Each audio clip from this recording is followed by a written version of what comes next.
Assalamualaikum warahmatullahi wabarakatuh. Saya perwakilan dari Divisi Kajian Keilmuan Himan. Kali ini di Brilliant Vol 2 akan membahas UAS Manajemen Operasi. Diharapkan teman-teman semua sudah membuka soal UAS Manajemen Operasi yang telah diberikan. Di soal UAS kali ini ada dua bagian, yaitu soal teori dan soal hitungan. Yang akan dibahas di Brilliant Vol 2 yaitu soal hitungan. Untuk soal pertama, mengenai project management, di mana ada sebuah perusahaan tekstil merencanakan untuk memasang instalasi pengolah air limbah. Di sini sudah disajikan rincian kegiatan dan waktu yang diperlukan. Di sini ada kegiatan perancangan sistem, ada kegiatan pendahulu, dan estimasi waktu dalam minggu. Yang pertama itu disuruh buat diagram aktivitas pembuatan water treatment tersebut dengan diagram AON atau AOA. Di sini sudah ada diagram AON dan diagram AOA. Perbedaan antara diagram AON dan AOA hanya pada visualnya saja, dimana kalau misalkan AON itu aktivitasnya itu ada di buletannya. Sedangkan kalau misalkan AOA, dia aktivitasnya ada pada panahnya. Di sini untuk diagram AON itu cara pembuatannya kita lihat di sini di kegiatan pendahulunya. Di sini A itu tidak ada yang harus dikerjakan terlebih dahulu, jadi dia menjadi startnya. Nah, untuk mengerjakan kegiatan B, C, dan D itu harus menyelesaikan dulu kegiatan A. Berarti di sini A itu menghasilkan B, C, dan D. Lalu pembuatan instalasi listrik. Kegiatan E ini harus diselesaikan ketika C itu sudah selesai. Jadi C itu menghasilkan E. Lalu ada juga di kegiatan F, kegiatan pendahulunya yaitu B dan E. Jadi B dan E ini menghasilkan kegiatan F. Jadi F baru bisa dikerjakan ketika B dan E selesai. Lalu G, kegiatan G ini bisa dikerjakan ketika C dan D selesai. Jadi C dan D itu baru ke G. Setelah itu kegiatan H itu bisa dikerjakan ketika F dan G itu selesai. Jadi F dan G itu menghasilkan H. Nah, ini untuk diagram AON. Untuk diagram AOA pun sama, tidak jauh berbeda caranya. Pertama, kuncinya itu setiap panah yang kita buat harus ada nama aktivitasnya atau nama kegiatannya. Contohnya di sini A. Di sini A ada panah A. Dari panah ini tuh buletan yang bisa dibilang hasil si A-nya. Nah, si A ini tuh menghasilkan tadi B, C, dan D. Jadi, dari buletan ini menghasilkan 3 panah, yaitu B, panah B, lalu ada panah C, dan panah D. Selanjutnya, panah C ini menghasilkan E. Nah, sebelumnya, tadi kan di sini juga di F itu ada bisa dikerjakan ketika B dan E itu selesai. Jadi ini buletannya itu disatukan. Tadinya kalau misalkan sebelumnya, misalkan tadinya kan baru kayak gini aja nih.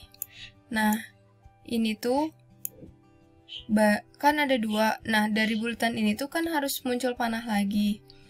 Karena ini B dan E ini menghasilkan sama, yaitu F, jadi disatuin aja buletannya. Nah, baru buletan ini menghasilkan panah F. Selanjutnya itu ada G, kegiatan G. Kegiatan G itu diselesaikan ketika C dan D selesai. Di sini tadi kan udah ada nih kegiatan D. Nah, kalau misalnya ini bulatnya kayak gini. Nah, lalu C ini sudah ada di sini. Sebelumnya kan dia udah menghasilkan E. Nah, kalau misalkan kita kasih panah biasa lagi, dia kan nggak ada nama kegiatannya. Nah, di sini kita boleh nambahin dummy. Dummy ini yaitu panah penghubung. Jadi C ini menghasilkan juga D. Nah, itu kalau misalkan ada bulatannya jadinya kayak gini. Nah, karena C dan D ini menghasilkan G, akhirnya disatukan bulatannya. Jadi muncullah panah G. Selanjutnya untuk yang H itu dihasilkan ketika F dan G selesai. Nah, di sini juga sama kayak tadi. Tadinya kan di sini ada bulatannya nih. Terus di G-nya juga tadinya kayak gini. Nah, karena ini harus disatukan untuk menghasilkan H, jadi disatuin juga bulatannya. Hasilnya menjadi panah H. Jadi ini untuk diagram AOA. Nah, setelah selesai mengerjakan diagram AON atau AOA ini, kita lanjut membuat jalur kritis untuk proyek water treatment ini. Nah, di sini ada diagram AON. Nah, kita buat seperti tadi ya, masih sama untuk bulatan-bulatannya. Nah, cuman untuk menentukan jalur kritis ini, kita buat bulatannya seperti ini. Jadi ada 4 bagian. A ini itu nama aktivitas, dan 10 ini adalah estimasi waktunya. Di sini ada early start yang ini. Lalu di sini ada early finish, dan ini ada last start, ini last finish. Nah, di sini untuk menentukan angka ini, tadinya kan ini tuh kosong pertamanya. Nah, kita memulainya itu dari angka 0. Dari angka 0 ini, caranya kita tambahkan dengan estimasi waktu yang ada, dimana jadi aktivitas A ini dimulai pada hari ke-0, lalu lalu dikerjakan selama 10 hari, jadi menghasilkan 10 hari. Nah, dari 10 hari ini, tadi kan A itu menghasilkan B, C, dan D. Jadi 10 ini tuh ke sini, dan ke sini. Nah, di sini untuk yang 10 pada aktivitas B sama ditambahin juga 10 tambah 8 menghasilkan 18. Pokoknya kalau misalkan dia jalurnya maju, dia ditambah. Lalu ini juga sama, 10 tambah 7, 17, 10 tambah 9, 19. Lalu setelah itu dari C ini menghasilkan E. C ini tuh hasilnya adalah 17, jadi ke E-nya 17, ditambah 10 jadi 27. Nah, lalu di sini ada panah untuk aktivitas F ini ada dari B dan ada dari E. Di sini kita lihat, pilih kalau misalkan dia jalurnya maju, dia pilih yang terbesar. Nah, di sini yang paling besar itu waktunya adalah yang 27. Jadi antara 18 sama 27 kan besar 27. Jadi yang dimasukkan ke aktivitas F adalah 27. 27 ditambah 5 sama dengan 32. Lalu untuk yang G. Di G ini ada yang sebelumnya dikerjain itu C dan D. Kita bisa lihat mana yang paling besar. Di sini ada 17 dan ada 19. Yang paling besar itu kan 19. Jadi 19 kita masukkan ke aktivitas G. Nah, 19 ditambah 4 sama dengan 23. Nah, lalu di sini di H itu ada aktivitas F dan G. Di sini 32 dan 23 itu paling besar adalah 32. Jadi kita masukkan yang 32. Nah, 32 ini ditambah 10 hasilnya 42. Ini 42 minggu. Nah, setelah ini selesai, kita harus mengerjakan yang jalur mundurnya. Nah, jadi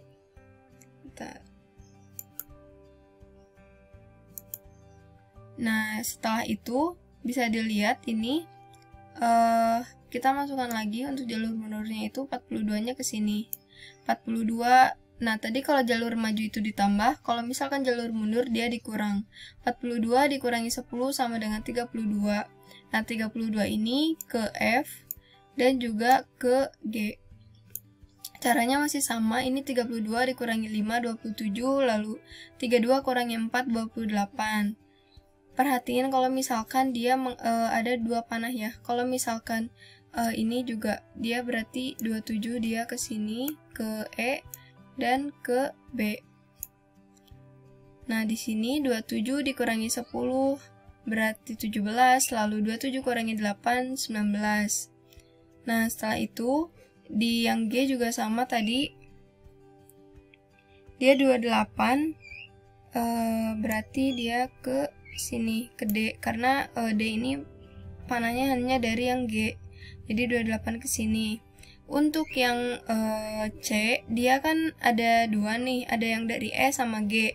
Nah, kalau misalkan jalur mundur, kita pilih yang paling angkanya terkecil. Jadi, kalau tadi jalur maju terbesar, kalau jalur mundur dia terkecil. Di sini 17 sama 28, paling kecilnya adalah 17. Jadi kita ke C itu masukkan yang 17. 17 kurangi 10 sama dengan 7, 28 kurangi 9, 19.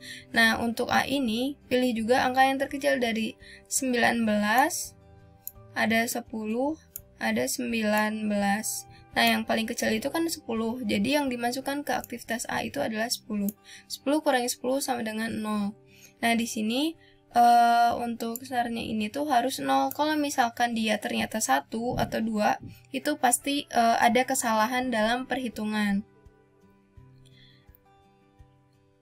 Nah, setelah tadi udah dikerjain semuanya, kita hitung slack. Slack ini untuk menentukan jalur kritisnya. Nah, untuk menghitung jalur kritisnya ini ada menghitungnya itu bisa antara yang ini atau enggak mengurangi yang ini. Jadi pilih salah satu. Nah, kalau misalkan di sini aku pakainya yang di earliest finish dikurangi sama last finish kurangi sama earliest finish. Jadi SA 10 kurangi 10, lalu SB 27 kurangi 18, lalu ini 17 kurangi 17, dan yang D 28 kurangi 19, yang E 27 kurangi 27, yang F 32 kurangi 32, lalu yang G 32 kurangi 23, dan yang H itu 42 kurangi 42. Nah, hasilnya untuk menentukan jalur kritis ini, kalau misalkan dia tuh yang si slacknya itu A, berarti itu adalah jalur kritisnya. Di sini yang slacknya A itu ada A, ada C, ada E, ada F, dan ada H. Jadi jalur kritisnya adalah ini A, dari A ke C, lalu ke F, lalu ke H. Jadi untuk menjawab soal B, jalur kritis pada proyek water treatment yaitu A, C, E, F, H. Untuk total waktu penyelesaian proyeknya adalah 42 minggu. Selanjutnya untuk diagram AOA. Di sini tuh perbedaannya hanya di bulatannya saja. Kalau misalkan tadi itu dia yang AON itu ada bentukannya kayak ada 4 bagian. Kalau misalkan AOA itu ada 3. Ini adalah cuma angka urutan bulatannya aja. Bisa bebas gitu. Mau angka berapa aja karena nggak akan mempengaruhi. Nah, dimulainya itu tetap mulai dari 0. Caranya itu untuk mengisi yang di sini. Itu kan tadinya kosong ya. Nah, untuk mengisinya itu kayak gini. Dari ini menghasilkan ini. Jadi 0 aktivitas A itu dikerjakan selama 10 hari. Lalu dari 10 ini dia ke panah yang ada B, ada C, ada D. Nah, di sini untuk yang C itu hanya dari yang panah A, bulatan A ini kan.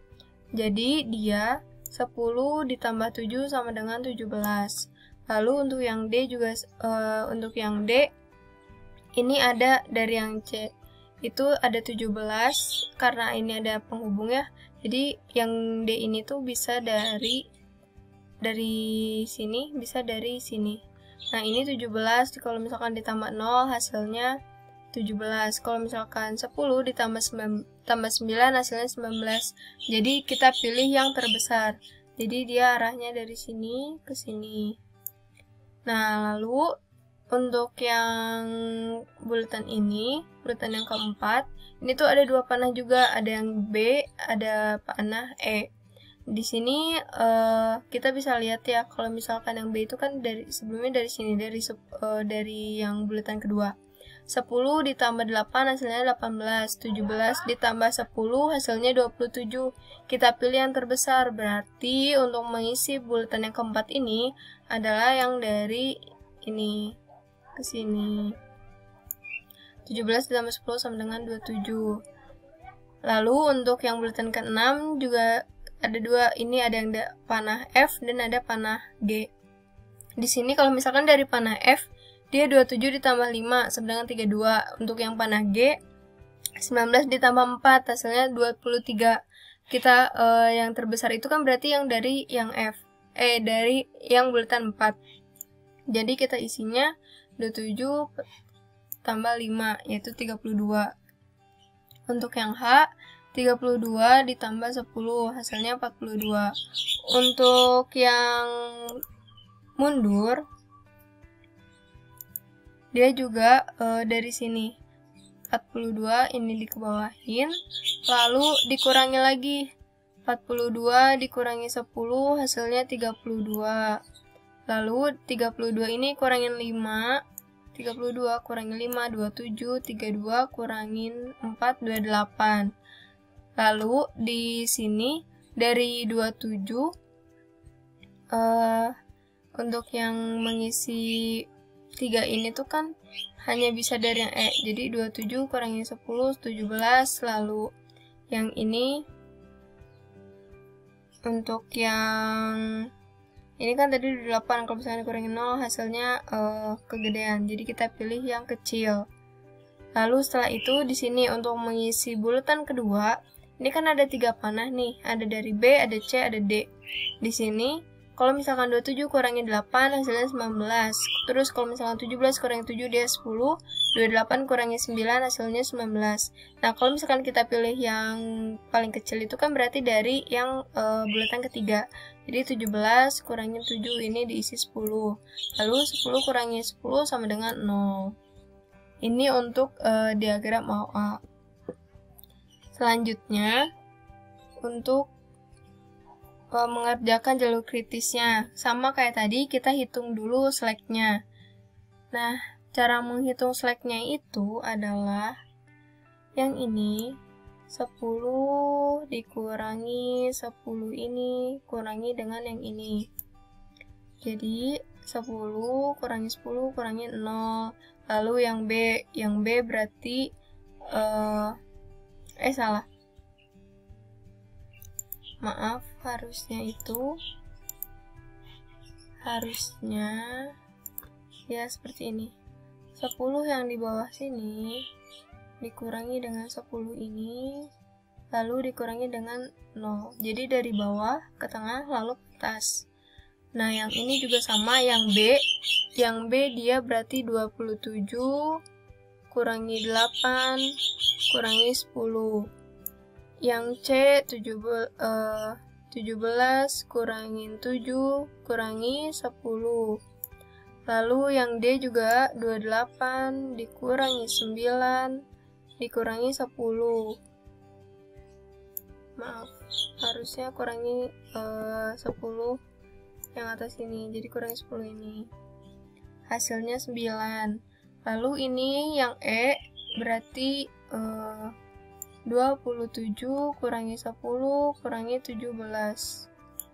Lalu untuk yang G dia 32 dikurangi 4 kurangi 19. Untuk yang F 32 kurangi 5 kurangi 27. Lalu untuk yang H 42 kurangi 10 kurangi 32. Jadi dari bawah ke tengah lalu ke atas. Nah, hasil untuk jalur kritisnya itu masih sama, dia berarti pakai yang slacknya hasilnya 0. Jadi jalur kritis pada proyek water treatment yaitu A, C, E, F, H. Waktu total penyelesaian proyeknya itu adalah 42 minggu. Gitu, itu untuk nomor 1. Nah, untuk nomor 2 ini ada mengenai scheduling, di mana Neo Fashion memproduksi berbagai macam produk fashion, ada t-shirt, celana, jaket, dress, dan produk lainnya. Nah, dari kelima jenis pesanan produk yang berbeda-beda dari konsumennya ini, kita tuh harus menyusun jadwal untuk pemrosesannya. Di sini itu dimulai, semua pesanan itu dimulai produksi pada tanggal 1 Januari. Nah, sebelum mengerjakan soal nomor 2 ini, kita harus tahu dulu nih, ada FCFS, ada SPT, ada EDD, ada LPT. Ini tuh urutan prioritasnya. Nah, yang pertama itu ada FCFS, yaitu first come first serve, atau pertama datang pertama dikerjakan. Lalu SPT, dia itu berarti yang dikerjain duluan itu yang paling cepat beres. Kalau EDD, dia earliest due date, artinya yang dikerjain duluan itu yang deadline-nya paling cepat. Untuk LPT, longest processing time, berarti yang dikerjain duluan itu yang paling lama beres. Nah, setelah itu kita langsung buat urutannya dari FCFS. Di sini dia yang pertama datang pertama dikerjain. Berarti kita urutin tanggal masuknya. Di sini kan ada tanggal masuk ya, berarti kita pilih yang dia tanggal masuknya itu paling pertama. Di sini ada celana, lalu ada t-shirt, shell, jaket, sama dress. Jangan lupa juga yang ininya juga dimasukkan ya. Nah, ya di soal ini tuh yang adanya tanggal pesanan, terus jenis pesanan, sama waktu pemrosesan, dan tanggal jatuh tempo. Untuk flow time dan joblets ini kan tadinya nggak ada ya. Nah, untuk pengerjaannya itu, untuk flow time, dia dimulai pada tanggal pesanannya itu dimulai produksi tanggal 1 Januari. Jadi, 1 Januari kita mulai mengerjakan. Untuk pemrosesan celana ini dia membutuhkan 8 hari. Berarti dia dari tanggal 1 ke tanggal 8, selama 8 hari berarti kan dia selesainya tetap 8 ya. Berarti ini di flow time-nya itu 8 hari. Lalu untuk mengerjakan t-shirt, nah ini karena dia tuh berurutan pengerjaannya, jadi kita harus mengerjakan celananya dulu. Jadi baru setelah celana kita ngerjain yang t-shirt. Nah, di sini berarti flow time-nya itu dia 8 ditambah sama 6. Jadi flow time-nya adalah 14. Jadi dia selesai di hari ke-14. Kayak gitu. Untuk yang sampai bawah tuh sama. Jadi ini ditambah dengan ini. Flow time ditambah dengan hari pemrosesannya. Terus ini ditambah dengan ini. Nah, setelah itu joblessness. Joblessness ini tanggal jatuh tempo. Berapa keterlambatannya pekerjaan itu. Nah, di sini kita bisa lihat di tanggal jatuh tempo. Nah, ini kan kalau kita lihat di sini dia masih di 8 Januari lah ya, bisa dibilang. Nah, berarti dia tuh tanggal jatuh temponya adalah masih tanggal 23, berarti dia nggak telat kan, jadi dia 0. Lalu di sini juga 14 sama 20, berarti dia 0. Ini selesai tanggal 19, ternyata tanggal jatuh temponya itu tanggal 11, berarti dia telat 8 hari. Jadi kita tulis di sini 8 hari. Terus di sini tanggal jatuh temponya jaket itu tanggal 30. Flow time-nya 29, dia selesai di 29. Berarti dia nggak telat. Lalu ini dia jatuh temponya untuk dress tanggal 15, tapi dikerjainnya itu selesai di 38, berarti hari 38, berarti dia telat 23. Nah, jangan lupa dijumlahin di waktu pemrosesan, lalu flow time, dan joblessness-nya juga. Setelah dijumlahin, kita kerjain ini ada average completion time, utilization metric, average number of jobs in the system, average job lateness. Nah, ini kita kerjain satu-satu.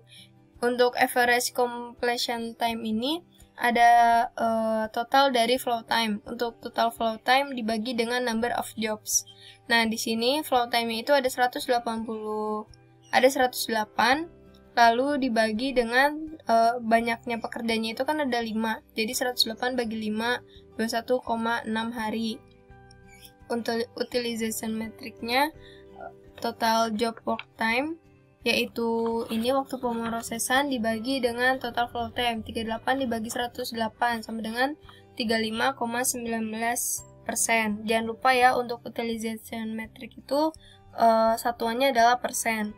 Lalu average number of job in the system, total flow time dibagi dengan total job work time, yaitu 108 dibagi dengan 38, hasilnya adalah 2,84 pekerjaan. Untuk average job lateness-nya itu total telatnya dibagi dengan banyaknya pekerjaan. Di sini total telatnya itu ada 31 hari dibagi 5 pekerjaan sama dengan 6, jadi rata-ratanya 6,2 hari untuk telatnya. Untuk yang SPT juga sama, kita urutin dulu ya. Tadi SPT itu kan pekerjaan yang dikerjain dulu itu yang paling cepat beres. Nah, paling cepat beres itu berarti kita lihat di waktu pemrosesannya. Di sini yang paling cepatnya itu adalah shell, lalu t-shirt, celana, dress, jaket. Nah, untuk cara jangan lupa juga di sini tanggal pesanan masuk, terus tanggal jatuh temponya itu samain ya. Jadi jangan ditinggal, jangan cuma ganti yang waktu pemrosesannya aja. Di sini masih sama pengerjaannya kayak tadi. Jadi 5 ditambah 6, 11, lalu 11 tambah 8, 19, kayak gitu. Untuk job lateness-nya juga sama, kita tinggal lihat di sini telat apa enggaknya, kayak gitu. Lalu ini juga sama, masukin lagi ke urutan ke rumus-rumusnya. Lalu untuk LPT di sini dia yang dikerjain duluan yang paling lama beres.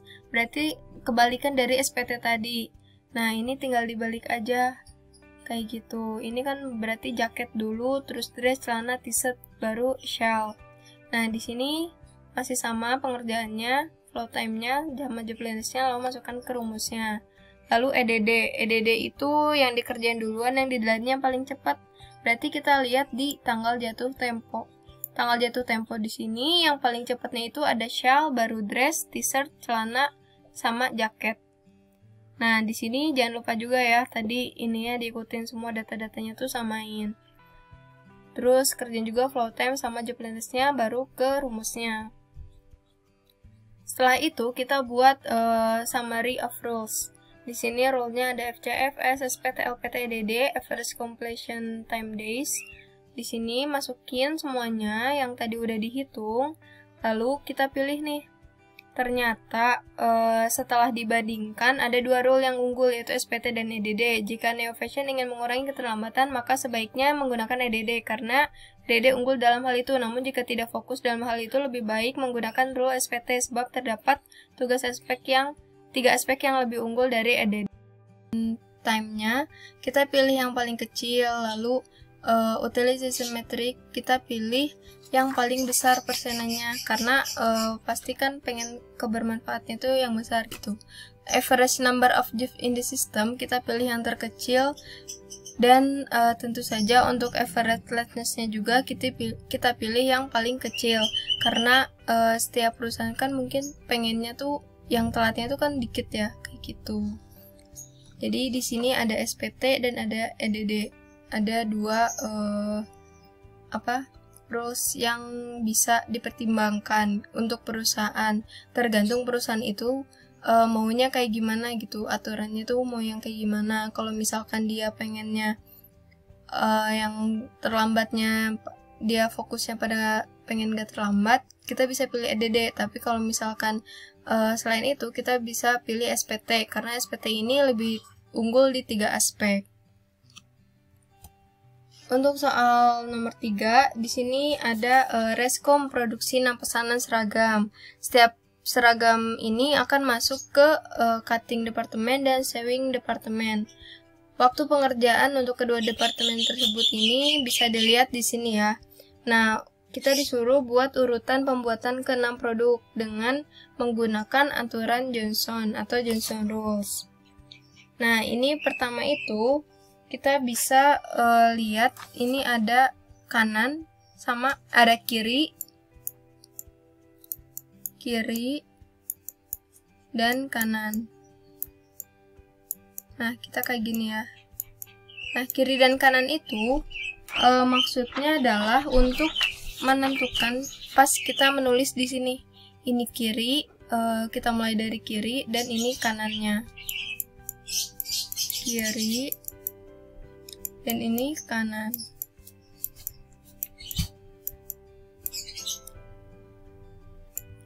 Kita ibaratkan kalau ini tuh A, ini B, C, D, E, dan ini F ya. Nah, untuk mengerjakan ini tuh kita lihat di sini mana yang paling kecil gitu si angkanya. Di sini kita bisa lihat kalau misalkan ada 10 yang paling kecil di antara semua angka di sini. Berarti kita ngerjain dulu yang ini. Kita tulis dulu yang A di sini. A dia berarti A di kiri. Ini karena ini dia tempatnya di kiri ya. Nah, terus di sini tuh ternyata yang 10-nya itu ada 2 di E juga. Berarti ini kita tulis lagi E di sini. Karena ini pengerjaannya sama ya 10, berarti ini tuh bisa ada 2 pilihan gitu. Bisa AE atau kalau misalkan ini berarti dia kalau dibalik gitu ya, bisa A dulu atau enggak E dulu. Kayak gini. Selanjutnya tadi kan 10, ini berarti A udah ya, berarti dia A. Lalu ini E juga dia udah. Kita coret. Nah, lanjut tadi udah 10, berarti sekarang yang paling kecil itu adalah 13. Berarti kita di sini tulis dia karena dia posisinya kanan, berarti kita tulisnya dari kanan. Berarti kayak gini. Lalu kita coret lagi yang F ini karena udah. Berarti dari ini yang paling kecil adalah yang ini 15. Oh ya, jangan lupa juga ini tulis juga ya F. Sama ini ada D dari kanan juga. Berarti ini juga D. Kita coret. Lalu ini ada 17. Berarti dia C di sini. Lalu ada yang terakhir itu B. B itu adalah di kanan juga. Nah, berarti ini B seperti ini. Setelah ini kan ada 2 pilihan, ada ada A, E, B, C, D, F atau E, A, B, C, D, F. Nah, ini berarti kita bisa pilih salah satu untuk membuat Gantt chart-nya. Misalkan mau A, mau yang A, E dulu atau yang E duluan, kayak gitu, mau yang ke-1 atau yang kedua. Di sini untuk membuat Gantt chart-nya itu ini ada cutting departemen dan sewing departemen. Cara pengerjaannya kita mulai nih, kita ngikutin dari sini. Pertama, ini kita pakai yang ini ya, yang A ini. Pertama ini ada pengerjaan cutting departemen di A. Berarti kita ngerjain dulu yang A, seragam sekolah. Di cutting departemennya itu ada 10. Berarti dia kita buat di sini tuh 10. kita buat garis di mana waktu pengerjaannya itu adalah 10.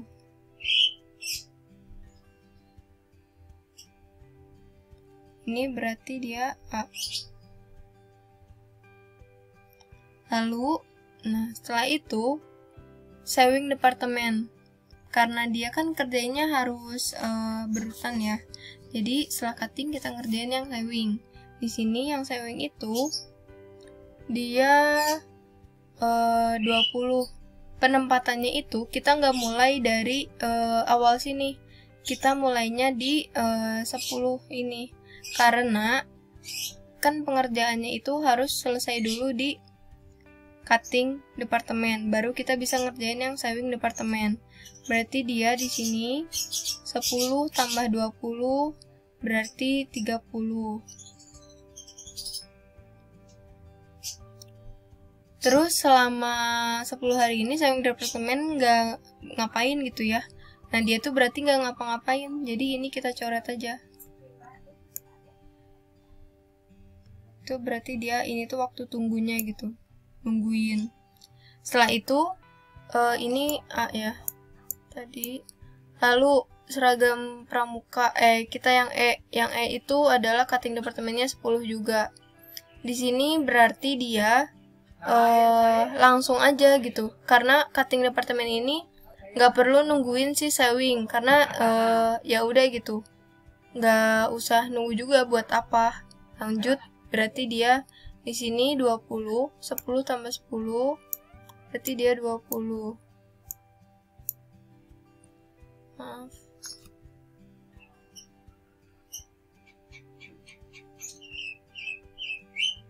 Ini 20 ya, ini tuh pekerjaan E.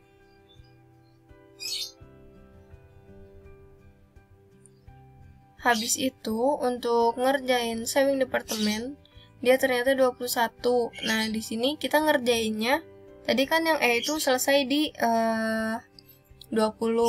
Nah, karena di 20 ini masih ngerjain A, berarti kita harus nunggu dulu nih. Jadi kita mulainya tuh yang E ini dari yang 30. Gak bisa langsung di 20-nya. Jadi di sini dia 30 ditambah 21 berarti 51. Ini E.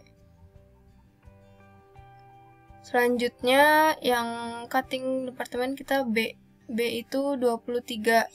20 ke 23 berarti dia 43. Ini B.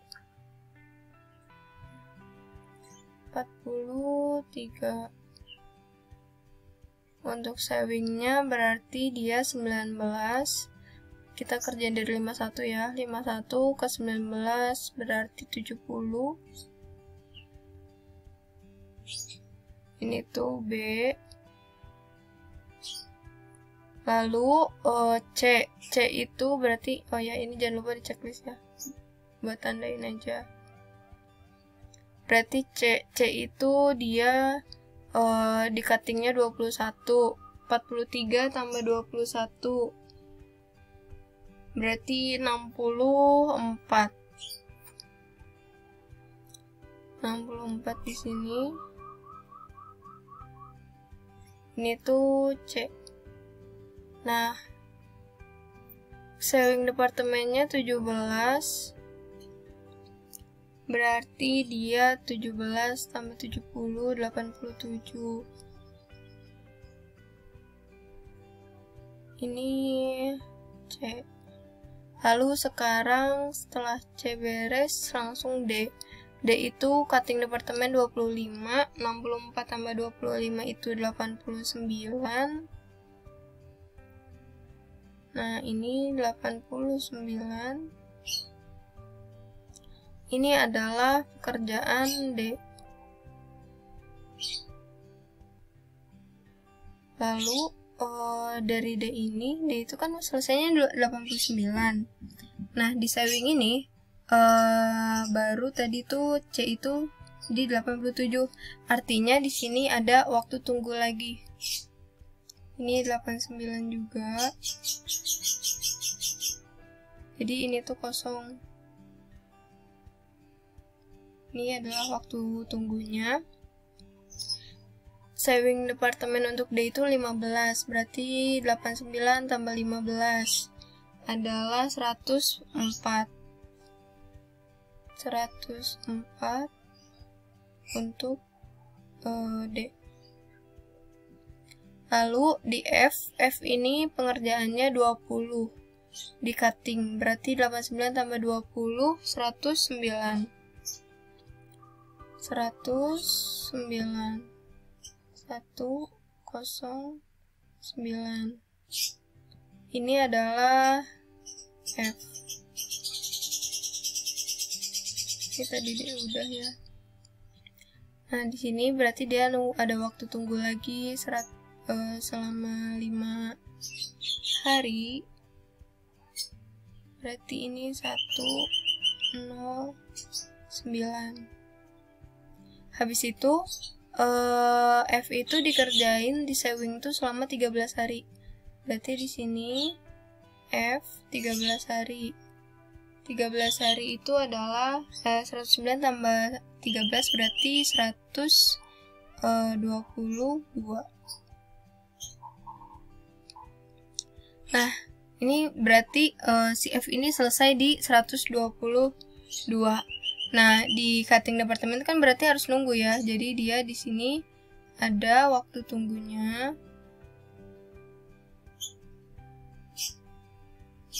Ini berarti waktu tunggu untuk pengerjaan selesai.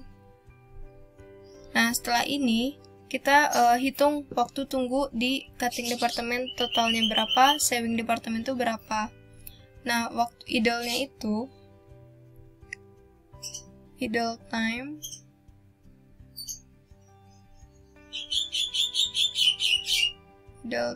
untuk cutting departemen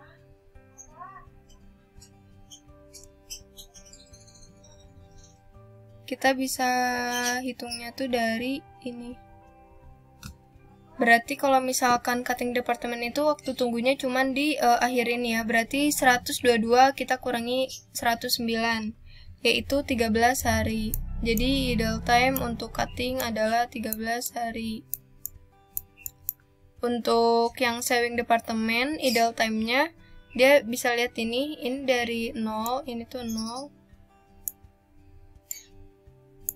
ke 10, berarti ini 10 ditambah 87 ke 89, 2 berarti 12, 104 ke 195 berarti dia 17 hari.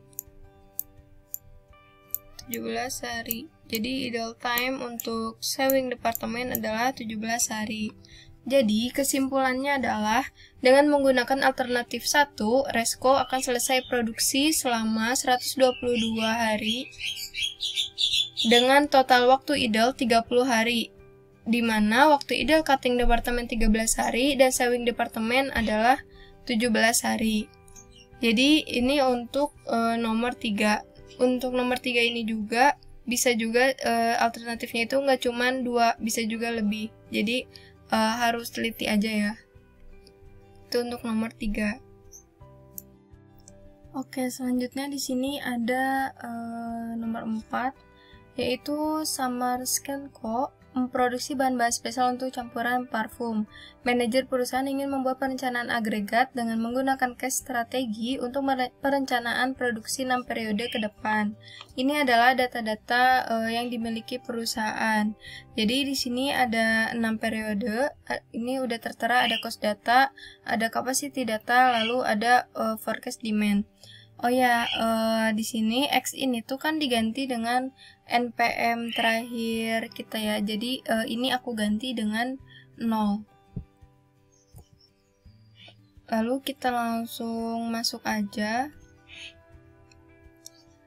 ke pengerjaannya. Pertama buat dulu, karena ini ke strategi ya. Ini buat dulu period, terus resource. Ini kan sampai 6, lalu total ini semuanya. Nah, pertama masukin pengerjaan pertama itu adalah di demand forecasting. Jadi ini di kerjaan pertama, lalu ini kedua, ini ketiga, karena overtime nggak ada ya, jadi ini keempat, kayak gitu. Nah, pertama ini demand forecasting, kita tinggal masukin yang di data yang dimiliki perusahaan itu yang dari soal, yang forecast demand. Yang periode pertama itu ada 6.000, 4.800, 7.840, 5.200, 6.560, dan 3.600. Kita totalin adalah hasilnya 34.000. Lalu, karena ini ke strategi, jadi unit produksinya itu harus sama kayak demand forecast. Jadi kita memproduksinya itu sesuai dengan permintaan.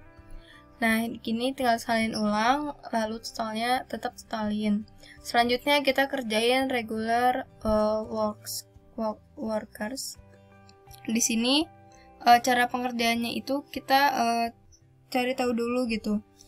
Berapa satu pekerja itu dia bisa menghasilkan berapa unit produce kayak gitu. Nah, di sini kan adanya regular time available per period itu 160 jam. Lalu labor standar per liternya itu 6 jam. Jadi di situ harus kita bagi dulu. Jadi 160 dibagi 6 sama dengan 26,7. Jadi 6.000 dibagi 26. Jadi satu pekerja itu bisa menghasilkan 26,7 liter per periodenya. Nah, jadi di sini 6.000 kita bagi dengan 26,7, hasilnya pasti koma. Karena orang kan nggak mungkin koma, jadi kita tingkatin, kita bulatkan ke atas. Jadi 225, ini semuanya dibagi dengan 26,7 liter. Jadi unit produce dibagi 26,7 liter. Nah, itu hasilnya segini. Nah, ini nggak perlu ditotalin ya, karena ini jumlah orang kayak gitu. Lalu selanjutnya kita kerjain inventory. Di sini inventory di soal tuh beginning inventory-nya adalah 400 liter. Karena ini ke strategi, cara pengerjaannya itu untuk inventory itu adalah unit yang kita produksi dikurangi dengan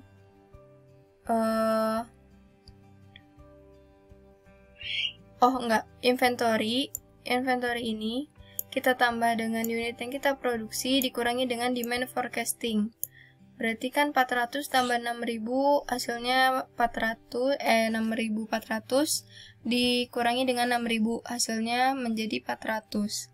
Kayak gitu. Yang ini juga sama, 400 ini ditambah dengan unit produce dikurangi dengan demand forecast kayak gitu.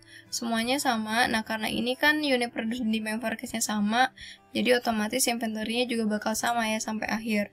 Nah, ini nggak perlu ditotalin. Lanjut kita mengerjakan bagian cost. Untuk mengerjakan cost kita bisa urutinnya sesuai kayak gini ya. 1, 2, 3, 4. Nah, regular time. Regular time di sini regular time labor cost per jamnya itu adalah 10. Berarti dia regular works-nya ini 225 dikali dengan $10. Hasilnya 2250. Semuanya ini yang di regular ini dikalikan dengan $10 hasilnya, lalu ditotalkan kayak gitu. Hasilnya $12.750. Untuk overtime nggak ada. Langsung ini kita kerjain hire or lay off. Di sini di soal itu di data yang ada untuk beginning workforce-nya itu ada 210 karyawan. Nah, caranya untuk tahu hire atau lay off-nya adalah kita lihat nih di sini. Di sini itu karena kita udah punya 210 karyawan nih. Tapi yang kita butuhin adalah 225. Berarti kan kita harus merekrut orang lagi kan. Nah, berarti kita harus meng-hire orang sebanyak, sisanya itu berarti kita butuh 15 orang lagi untuk memenuhi 225 ini. Berarti kita kalikan 10 dikali dengan $600 karena hiring cost per employee-nya itu adalah $600. Berarti 15 dikali $600 dia 9.000. Selanjutnya untuk yang periode kedua tadi dia udah ada 225 pekerja. Lalu ternyata di periode 2 itu yang dibutuhin hanya 180, berarti kita harus me-layoff orang. Di sini layoff orangnya adalah 225 dikurangi 180, hasilnya berapa? Lalu dikalikan dengan $450 karena firing cost per employee-nya adalah $450. Ini kita kalikan dengan $450 tadi berapa? Lalu ini berarti dia ini di sini meng-hire lagi kan, karena 180 itu masih jauh, karena yang dibutuhin di periode 3 itu adalah 294. Jadi ini diselisihin dulu, baru kita kali dengan hiring cost-nya adalah 600, totalnya segini.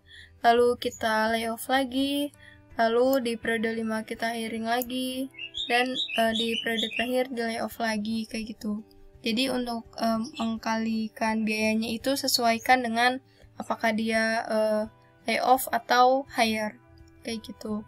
Lalu ditotalkan. Untuk inventory carry di sini tuh di datanya itu nggak dikasih tahu ya untuk inventory biaya penyimpanannya itu berapa. Jadi kita kosongin aja. Lalu total cost kita jumlahin yang regular time ini dengan hire atau layoff. Kita jumlahin semuanya sampai akhir. Setelah itu baru total keseluruhannya itu berarti adalah $235.500. Jadi untuk perencanaan menggunakan ke strategi ini total cost-nya adalah $235.500. Itu untuk nomor 4. Selanjutnya untuk nomor 5. Di nomor 5 ini, sebuah perusahaan membutuhkan barang dagangan sebanyak 6.400 unit. Harga jual dari barang tersebut Rp500, besarnya biaya pemesanan adalah Rp1.000, dan biaya penyimpanan sebesar 100 per unit per tahun. Dengan total hari kerja selama 1 tahun 320 hari. Nah, di sini udah diketahui nih, D ini adalah annual demand. Annual demand itu artinya permintaan selama setahun 6.400. Lalu dia ini ada setup cost atau biaya pemesanan, dia Rp1.000 per order. Lalu ada holding cost atau biaya penyimpanan sebanyak 100 per unit per tahun. Nah, untuk holding cost ini harus per tahun ya. Terus hari kerja 1 tahunnya itu ada 320 hari. Kita disuruh menghitung jumlah pemesanan paling ekonomis atau EOQ. Ini ada rumus EOQ yaitu Q sama dengan akar 2DS per H sama dengan 2 dikali 6.400 kali 1.000 per 100. Jangan lupa diakarin ya. Jadi kita kerjain dulu yang di dalam akarnya, baru kita akarin. Nah, ini kita tinggal ganti-ganti aja rumus ini dengan angka. Nah, ternyata pas udah diakarin, hasilnya EOQ-nya adalah 357,8 unit. Artinya, perusahaan dalam sekali pesan jumlah pesanan paling ekonomis adalah sebanyak 357,8 unit. Lalu B, jumlah pemesanan yang dapat dilakukan dalam 1 tahun. Di sini ada N dan T. N itu adalah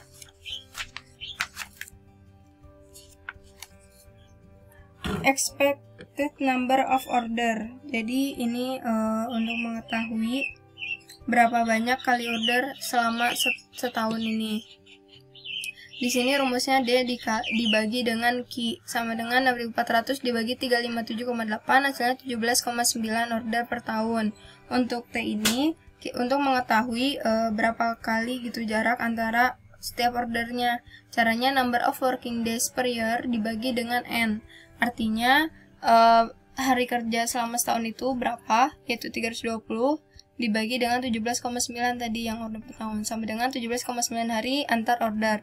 Jadi dalam setahun pemesanan yang dapat dilakukan 17,9 kali order dengan jarak antar ordernya itu 17,9 hari. Yang C adalah reorder point atau ROP jika lead time 6 hari dan safety stocknya itu 500 unit. Untuk rumus ROP sendiri yaitu D kali L. Kalau misalkan safety stocknya tidak diketahui juga nggak apa-apa ya. Nah, Ini sama dengan D ini. D ini itu adalah D kecil, yang artinya dia tuh kalau misalkan per harinya itu berapa. Nah, kalau misalkan tadi kan ini annual demand, berarti dia per tahun. Kalau ini tuh satuannya satu hari atau satu periodenya gitu. Jadi dibagilah si 6.400 ini dengan 320 untuk mengetahui demand per harinya. Sama dengan 20 dikali dengan lead time-nya. L ini lead time, yaitu 6 jam ini 6 hari ya, ini harusnya bukan 6 lead time, maaf. Ditambah dengan safety stock, kita kalikan dulu 20 kali 6, 120 ditambah 500 unit, jadi 620. Jadi perusahaan sebaiknya melakukan pemesanan kembali ketika di gudang tersisa 620 unit. Selanjutnya adalah total cost dalam 1 tahun. Total cost dalam 1 tahun ini rumusnya tuh setup cost ditambah dengan holding cost. TC sama dengan D per QS tambah Q per 2H. Ini kita tinggal ganti aja rumus ini dengan angka ya. Lalu kita jumlahin, kita bagi dulu baru kali. Lalu kita jumlahin, hasilnya adalah 35.777.